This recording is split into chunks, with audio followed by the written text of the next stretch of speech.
Bonjour les amis, aujourd'hui je vais vous parler d'un poumon de la Seine-sur-Mer. Un poumon qui est fragilisé, c'est notre maison des services publics. Mais en fait, c'est quoi cette maison des services publics et pourquoi c'est si important? Depuis des années, les différents gouvernements se désengagent, on supprime des postes, on supprime des services et à la place on les remplace par du numérique. Mais c'est souvent très compliqué.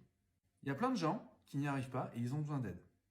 Donc, parce qu'on a supprimé des services publics, on crée des maisons France Service qui sont là pour aider les gens à faire leurs démarches auprès des services publics qui n'existent plus. La maison des services publics à la Seine, ça existe depuis 25 ans. Les partenaires qui pilotaient ça avec la mairie se sont tous retirés. Du coup, la mairie est toute seule à gérer le truc. Aujourd'hui, les gens qui n'y arrivent pas à faire leurs démarches, eh bien, ils vont dans cette maison des services publics et on a des personnels qui les aident à faire leurs démarches.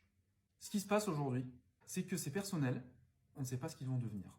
On a besoin de cette maison de service public, on a besoin de ces agents et on a besoin d'aider la population.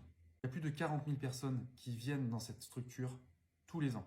La mairie a proposé de relocaliser, mais tout ne sera pas déplacé. Certains agents ne savent pas ce que l'avenir leur réserve et nous ne l'acceptons pas. Dans la Libération d'aujourd'hui, on apprend finalement le déménagement de la maison des services publics est prévu pour juin 2024. C'est incroyable. Ça fait plus d'1 an que nous alertons sur le sujet. Nous avons demandé un rendez-vous avec la maire en juin 2023.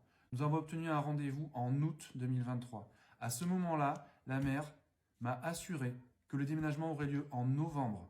Là, nous sommes en février 2024 et on nous dit que le déménagement aura lieu en juin 2024.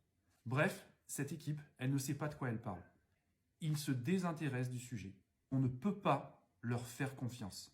Tant que nous n'obtiendrons pas des garanties, nous continuerons à demander des comptes à la mairie, à nous battre en collectif pour maintenir cet outil d'égalité républicaine. À bientôt les amis.